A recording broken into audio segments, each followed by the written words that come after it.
Hi మ్యానియాక్స్ ఎలా ఉన్నారు? Welcome back to the movie maniac film updates episode 1.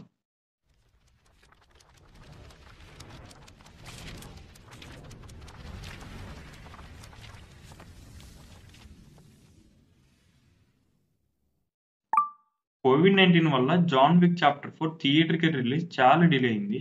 దాని మీద కీను రీవ్స్ కూడా రియాక్ట్ అయ్యారు. ఈసారి తప్పకుండా మార్చ్ 24th రిలీజ్ చేస్తామని కన్ఫర్మ్ చేశారు. నాకైతే చార్జ్ స్టహెల్స్కీ మీద నమ్మకం ఉంది డిసప్పాయింట్ చేయరని. Ant Man and the Wasp Quantum box office దగ్గర దుమ్ము దులుపుతుందని బయట టాక్. నార్త్ అమెరికాలో అయితే $95 to $100 మిలియన్ వస్తాయని అనుకుంటున్నారు. కానీ అక్కడ అది ట్రెడిషనల్ వీక్ ఎండ్ కావడంతో ఈ లెక్క ఇంకా పెరగొచ్చని ఎక్స్‌పెక్ట్ చేస్తున్నారు. Kang origins and Kang variants గురించి ఈ వీడియోలో డిస్కస్ చేసాం. మిస్ అయితే చూడండి. కామెంట్స్‌లో కూడా లింక్ ఇచ్చాం.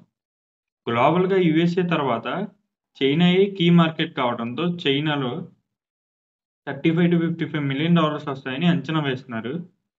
రోటెన్ టొమాటోస్‌లో క్రిటిక్స్ నుంచి 90% అండ్ ఆడియన్స్ నుంచి 86 రేటింగ్ వచ్చింది. 86 కూడా చిన్న నెంబర్ అయితే కాదు. అవును, మీలో ఎవరైనా how to train your dragon మూవీస్‌కి ఫ్యాన్స్ ఉన్నారా? అయితే రెడీగా ఉండండి. మార్చ్ 14, 2025లో లైవ్ యాక్షన్‌గా రాబోతుంది. డీన్ డబ్ల్యూఎస్ఏ రైటింగ్ ఇస్తున్నారు and direction. Next update on Deadpool 3. Deadpool 1 and 2 world వైడ్‌గా $780 మిలియన్ కలెక్ట్ చేసింది. డెడ్‌పూల్ 3 అయితే ఇంకా రైటింగ్ స్టేజ్‌లోనే ఉంది. అదే చాలండి. హ్యూ జాక్మన్ రావడం చాలా సంతోషంగా ఉందని కెవిన్ అన్నారు. కెవిన్‌కే కాదు, టోటల్‌గా వోల్వరైన్ ఫ్యాన్స్‌కి పిచ్చ హ్యాపీ. మహేర్షాలా అలీ మెయిన్ రోల్‌గా ప్లే చేస్తున్న ద బ్లేడ్ మూవీ ఈ ఇయర్ షూటింగ్ కంప్లీట్ చేసుకుంటుందని కన్ఫర్మ్ చేశారు. ఈ మూవీ చాలా కారణాల వల్ల చాలాసార్లు షూటింగ్ మధ్యలోనే ఆపేశారు. ఇప్పుడు కొత్త డైరెక్టర్ రంగంలో దిగారంట. షూటింగ్ అయితే స్మూత్‌గా వెళ్తుందంట. స్టార్ వార్స్ నెక్స్ట్ ఫిల్మ్ గురించి అనౌన్స్ చేసింది. ఇంకా రైటింగ్ స్టేజ్‌లోనే ఉన్నామని. లాస్ట్ థియరిటికల్ రిలీజ్ 2019 డిసెంబర్‌లో రిలీజ్ అయింది.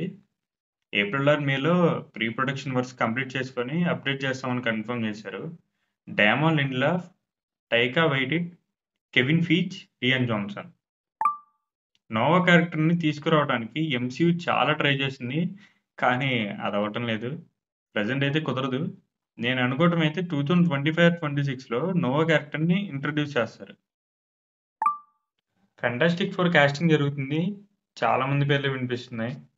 వాట్ ఇఫ్ సీజన్ 2 నుంచి కెప్టెన్ క్యారెక్టర్ ఆర్ట్ వర్క్ ఒకటి బయటకు వచ్చింది. వాట్ ఇఫ్ సీజన్ 2 కోసం ఎంతమంది వెయిట్ చేస్తున్నారో కింద కామెంట్ చేయండి. ఎంతవరకే నాకు ఇంట్రెస్టింగ్ అనిపించింది న్యూస్. ఓకే గైస్, ఈ వీడియో కిందే మళ్ళీ వచ్చే వీడియోలో కలుసుకుందాం. Until then subscribe to the movie maniac.